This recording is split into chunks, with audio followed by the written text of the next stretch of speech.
Hello, I'm Martin Park. You can call me Coach. Welcome to the channel. Today I'm going to talk about the formation of your destiny.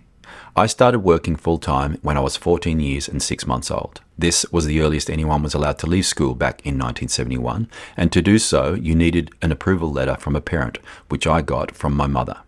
My first job, and it was always only going to be a temporary job as I had bigger plans, was working full-time, which was 48 hours a week at that time, at a suburban supermarket, packing the shelves and working the cash register. It wasn't great, but it wasn't bad, and I worked there until I turned 15, which was the age you had to be to apply for a job as a projectionist apprenticeship in a movie cinema. And working in a movie cinema was something that I had wanted to do since I was 9 years old after watching Doctor Who and the Daleks in 1966 with my dad at a cinema in Halifax, England, which was where I was born, and instantly falling in love with movies and the cinema.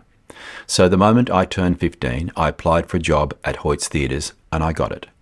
I first started working as a spoolboy, which is a job position that was below the assistant projectionist, and below the projectionist, and way below the head projectionist, which is what I wanted to become, but I had a job and I was working in the cinema. My first position was at the Mayfair Cinema in Castlereagh Street, Sydney, screening Cabaret with Liza Minnelli. That was over 40 years ago, but I don't just remember it, I can feel it. What good is sitting alone in your room? Come hear the music play. Life is a cabaret, old chum. Come to the cabaret. What a great start.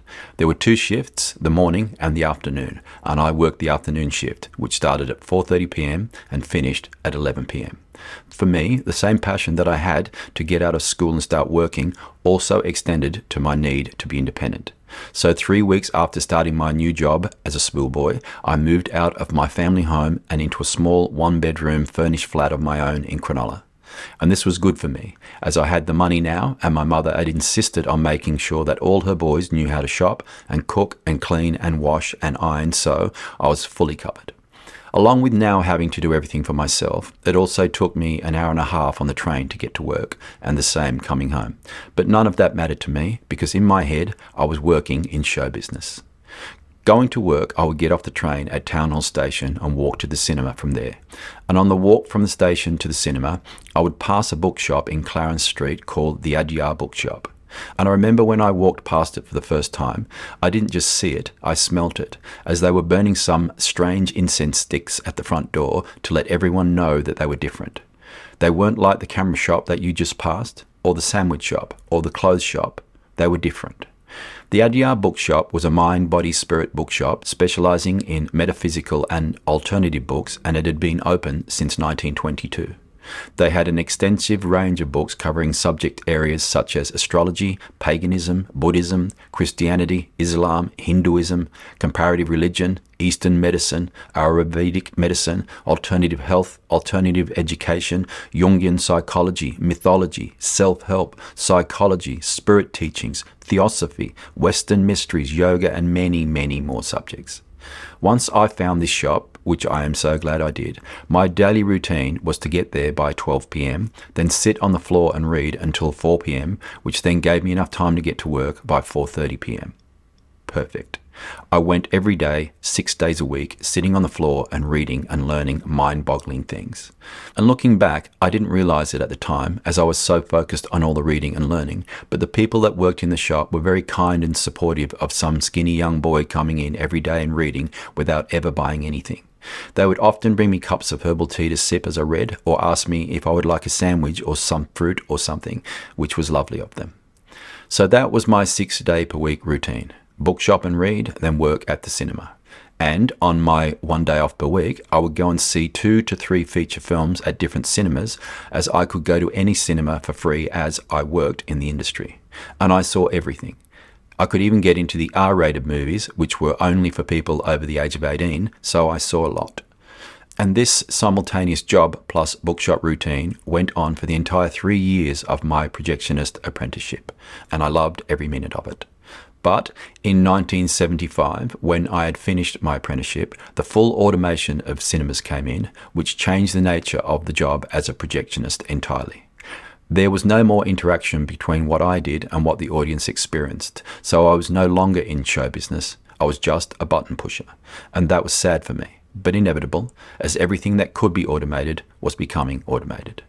So then I decided on a career change. I decided to study naturopathy at the St. Leonard's College of Natural Therapies. And yes, I know, completely unrelated to showing movies, but due to the past 3 years of my 20 plus hours a week of self-study and education at the Adyar bookshop, I'd become more and more interested in the whole field of physical, mental and spiritual health and wellness. My journey to the college was longer than going into the city to work in the cinema. I now had to go to the city and then change trains, so it took me nearly 2.5 hours to get there, and the same coming home. But regardless of that, and the fact that I had to work in lots of shitty jobs to earn money to be able to afford to live and pay for my course fees, I persisted. And 3 years later, at the age of almost 21, I was a qualified naturopath. Including my 20 plus hours a week of self-study and education at the Adyar bookshop, along with my naturopathy course, I had now been studying for 6 years, and I was eager and ready for the next stage of my life, which, as is often the case with life and destiny, I didn't have to wait long as it came and found me. My mother died on my 21st birthday. I was in Western Australia at the time she died. I was travelling on a holiday of exploration, and I got a telegram from my father telling me to call him as something very grave had happened. She had been involved in a head-on car collision and she died on the way to the hospital. I was as close to my mother as is possible for anyone to be with another human being. She was a wonderful woman and I still miss her all these years later.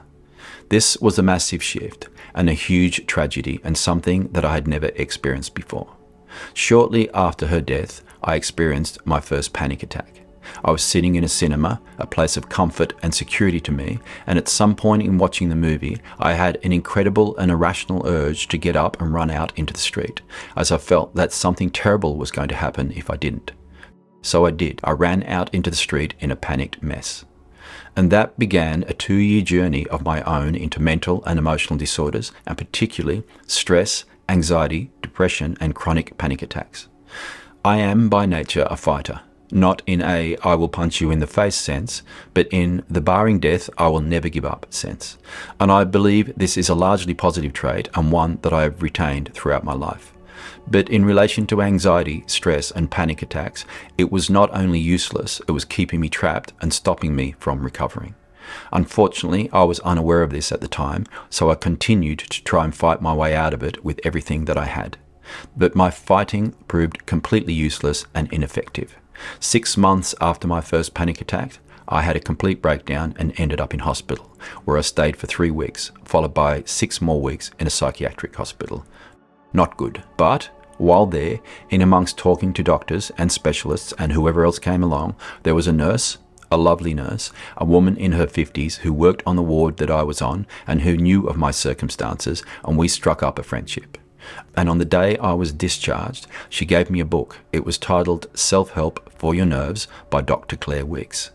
And that day not only marked the beginning of my recovery, but it was the beginning of my lifelong journey into health and wellness and coaching. And why am I telling you all this? Well, one reason is so that you have a bit more of an understanding of who I am and what motivates me. And the other is because I want you to see that in life's journey, our choices and experiences, big and small, shape our destinies. Sometimes we are in control and driving the ship, and sometimes we are not. We are more like a passenger being taken along on destiny's ride.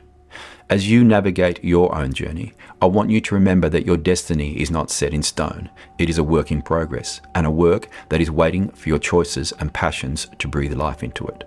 So embrace lifelong learning and self-improvement, and focus on making yourself the best version of yourself that is humanly possible. And that way, you will arm yourself with all the tools that you're going to need to navigate a life well lived. I thank you for listening, and I look forward to spending some time with you again. Bye for now.